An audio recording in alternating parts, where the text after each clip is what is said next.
செக்கப்க்கு போனேன் doctor. Scan பண்ணி இன்னும் என் குழந்தையோட ஹார்ட் பீட் வரலன்னு டாக்டர் சொல்றாங்க. ரொம்ப பயமா இருக்கு டாக்டர். இது நார்மலா அப்படின்னு நிறைய கேள்விகள் இருக்கு. முதல் விஷயம், கருவுல இருக்கக்கூடிய குழந்தையுடைய ஹார்ட் பீட் லேட்டா வர்றதுக்கு நிறைய காரணங்கள் இருக்கு. இது எப்பவுமே ஒரு பிரச்சனையுடைய அறிகுறியா மட்டும்தான் இருக்கணும்னு கிடையாது. வேற காரணங்கள்னாலும் குழந்தையோட ஹார்ட் பீட் லேட்டா வரதா இருக்கும். அது என்னன்றது பார்த்து இந்த வீடியோல டீட்டெயிலா பார்க்கலாம்.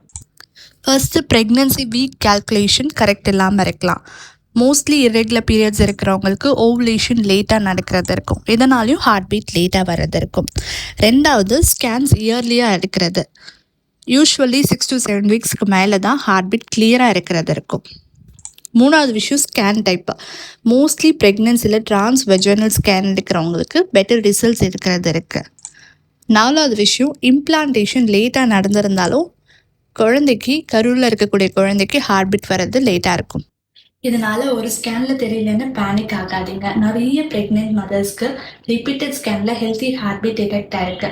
உங்க டாக்டர் கன்சல்ட் பண்ணி அவங்க சொல்லக்கூடிய ரிப்பீட்டட் ஸ்கேனையும் அவங்க சொல்லக்கூடிய அட்வைஸையும் கைடன்ஸையும் கரெக்டாக ஃபாலோ பண்ணுங்க. இந்த மாதிரியான யூஸ்ஃபுல் இன்ஃபர்மேஷனை தெரிஞ்சுக்கிறதுக்கு என் பேஜை மறக்காம ஃபாலோ பண்ணுங்க.